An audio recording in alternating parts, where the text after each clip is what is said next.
Welcome. Hi, everyone, and welcome. I know most of you already, but for those who don't know me, my name's Felicia Rubenstein, and I'm the founder of HAYVN.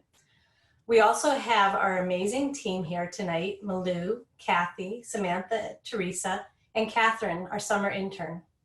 So I hope you're all very excited as we are about the 5th HAYVN Hatch. And this is our very first virtual hatch. HAYVN, as you all know, is the co-working space geared towards women supporting, inspiring, and collaborating with other women, regardless of where they are in their professional journey. And HAYVN Hatch is just one of many events that we host. Tonight, it's about supporting and highlighting female entrepreneurs. With that, I'm going to turn it over to Kendra Farn, who has her own video production company in Fairfield County. Kendra actually produced our HAYVN videos, which we're thrilled about. As a former television producer and reporter, she knows how to keep a program moving along. So without further ado, I'm going to turn this over to Kendra. Thank you, Felicia. Welcome, everyone, and welcome to HAYVN Hatch number 5. I have my headset on, so I know you all think that you're about to, fly away and I'm piloting a plane or teaching a fitness class, but I'm not. I just want my audio to be clear. We have a really fun night ahead. This is, as Felicia said, our 5th HAYVN Hatch, and while it looks a little different tonight, we are really, really proud and happy to take it virtual tonight. It's going to have the same energy, the same excitement, and all of the presenters are going to have the same inspiration that the first 4 hatches had right here at HAYVN Hatch in Darien, if any of you were able and lucky enough to attend any of those. And hey, if we have a couple glitches, a couple technical glitches tonight, does anyone care? No, we're having fun. So I hope you're sitting at home with no face mask on, your glass of wine, your cup of tea, whatever makes you happy, and strap in because we have a really, really inspirational night ahead. Tonight, you will be hearing from 5 different female entrepreneurs, 5 women. They are founders of their own businesses, and they are going to be making some unbelievable pitches tonight. They all 5 have tremendous potential, which is why they were chosen for tonight's HAYVN Hatch. Tomorrow, we encourage you to reach out to these 5 founders. We know that when you hear their pitches, you're going to have questions, you're going to have thoughts, you might wake up in the morning, you might want to inquire about anything at all, and we encourage you to reach out to them through their website. I can tell you, as a female founder and entrepreneur myself, any feedback, good, bad, or indifferent, is really, really helpful when you're launching or trying to expand your business. So we ask that you reach out to them through their website, but we also kindly ask that you not solicit them. Okay, a little housekeeping business here. There is an organization called Live Girl, and we are really, really proud to tell you that 100% of the proceeds and all of your generous donations tonight are going to Live Girl. Live Girl is a Fairfield County-based nonprofit that provides year-round, free of charge, leadership development and mentoring for girls aged in grades 5 through 12, and it's proven to build their self-esteem, their social emotional intelligence, and foster diversity, which we know is very important. And we are proud to say that tonight's HAYVN Hatch raised $750 going straight to Live Girl. So congratulations to all of you for contributing, and thank you for that. Okay, audience, presenters, judges, off to the pitches we go. Here's how it's going to work, so everyone is in line. Each female founder will have a total of 6 minutes. That will be 3 minutes for their presentation, and that will be timed by Holly Hurd. Holly will give each of the presenters a final 15-second countdown, so you should listen for that. She'll just say final 15, and you'll know you're about to come to the end. You will also then get 3 minutes of a question and answer period. Those questions can come from both the judges or audience members. That will be handled by Judge Marie Roca.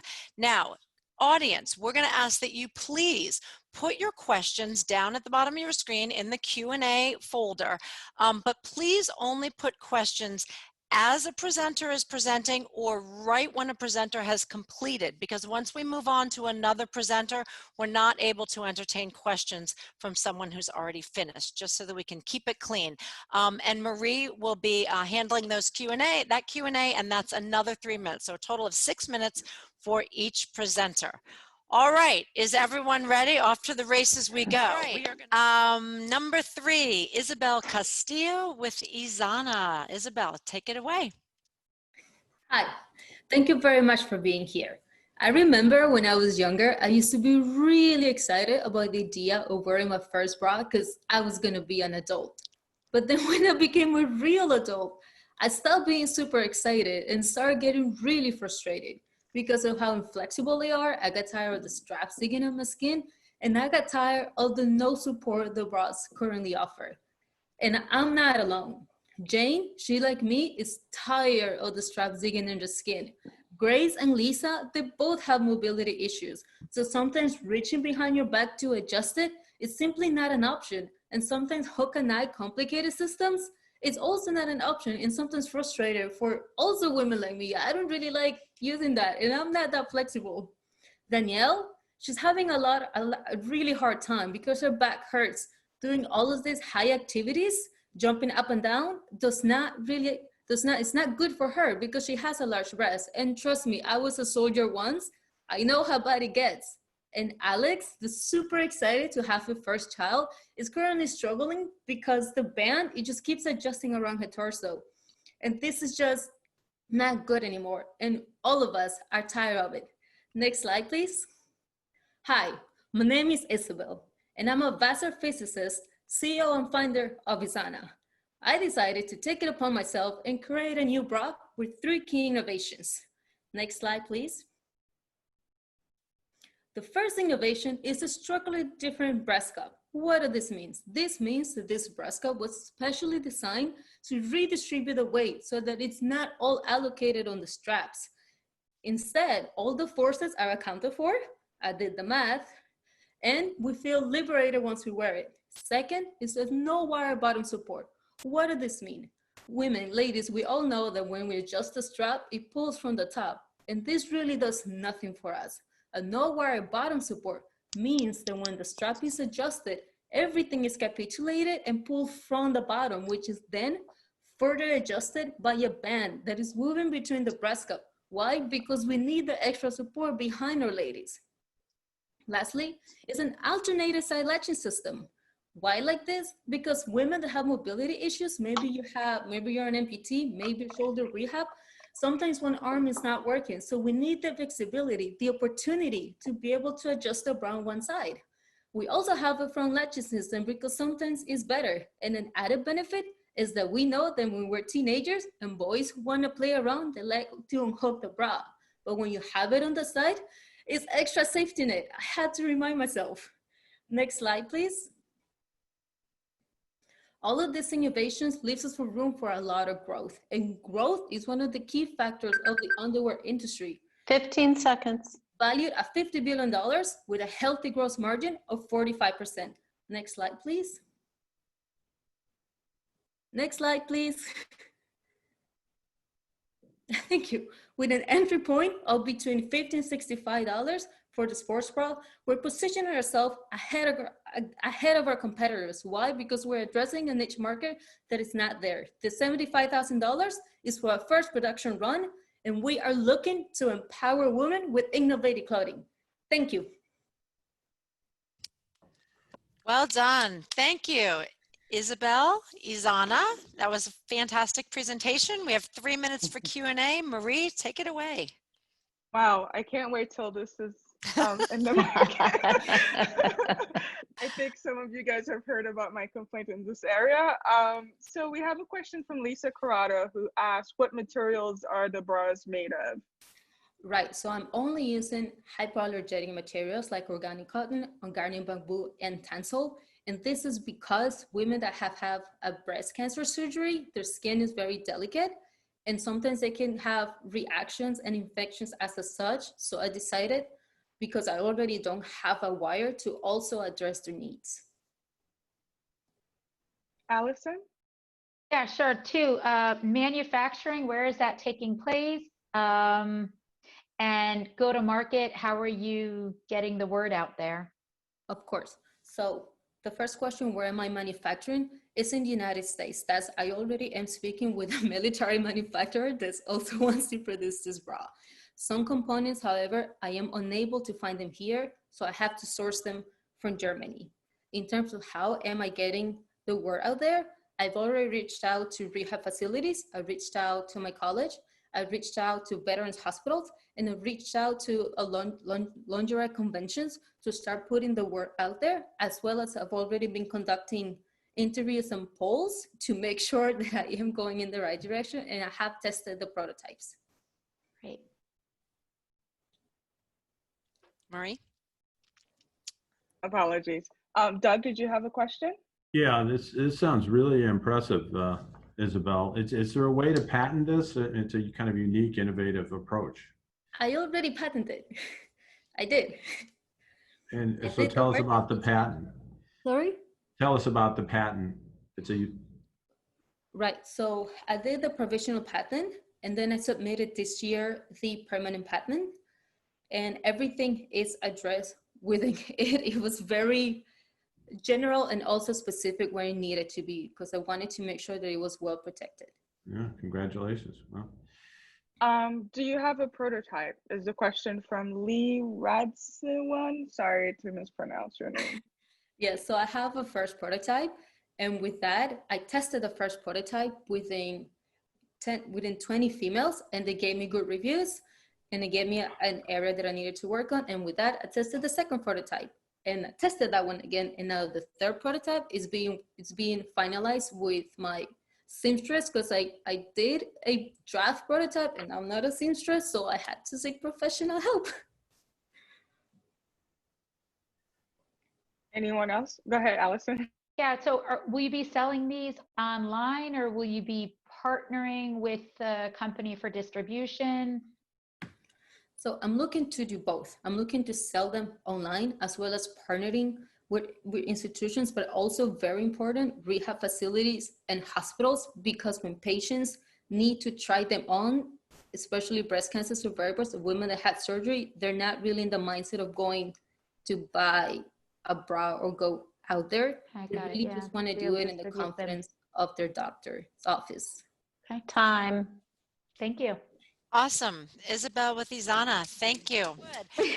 Listen, so the moment is here. As I said before, the judges will be giving us one winner and one runner-up. Allison, I'm going to ask you to announce them. First the runner-up and then the winner. And if you would please also give us a little explanation as to the thought process that you three judges had in coming up with the runner-up and then the winner. So take it away, Allison. All right. Well, thank you so much. And I'm anxious to see later what the audience thought, because I missed it because I was away. But sorry that it took us so long. It was so difficult. Everybody is so great, and everybody just kept talking about all the pros with all of the opportunities. So I hope that all 5 are going to be getting coaching, because you're all ready to scale and you're at an inflection point. And I want to be customers of all of you. And those that I can support. So at any rate, with that being said, tough call. But for this coaching package winner, our runner up, because that's who you asked me to start with, was Izana. And the reason that we went with Izana, although they're all fabulous, we were excited about the fact that the patent is there in place and underway. We think that that's really fabulous. We're also impressed with the fact that you've been through a few iterations, and given the few iterations and the patent and the manufacturing and things, we feel like you were ready to scale and could benefit significantly from the coaching. So runner-up Izana, good job. Again, so difficult, and everybody deserves to win. For the purposes of this particular competition, for the winner, we went with Izzy B's Bakery. Congratulations, Izzy. Tough again, because everybody's so different and fantastic in various different areas. And the reason that we went with Izzy was you're well poised with your distribution channel and your relationships that you've created so far. You've done a great job on the Northeast, and we think that you're probably ready to scale and move beyond the Northeast, and perhaps there's some good coaching that could help you get there. but everybody is so great. And I've listened and met with all of you many times. So congratulations. It was a tough call for all of us. Awesome. Thank you, judges. Not easy. Listen, I want to reiterate what Allison said. I think all 5 female founders have amazing companies, amazing tenacity, and just so impressive and really inspiring. And I hope everyone sitting at home is inspired wherever you are in your work journey, that you are inspired by this, because presenting is not easy. And starting and founding and running a business is not easy either. And again, I want to say all of those 30 questions that are sitting in the Q&A audience, please send them along via the website to all of these female entrepreneurs, because any feedback is really helpful to them. We hope that conversation with the audience can continue. As I said, we do have our next HAYVN Hatch already scheduled. We are hoping that it's going to be in person right here in Darien at HAYVN. And if not, we're going to do it again like we did it tonight, which was pretty flawless, I thought. So mark your calendars. It is Monday, October 19th. We are really hoping that you'll spread the word. And we're going to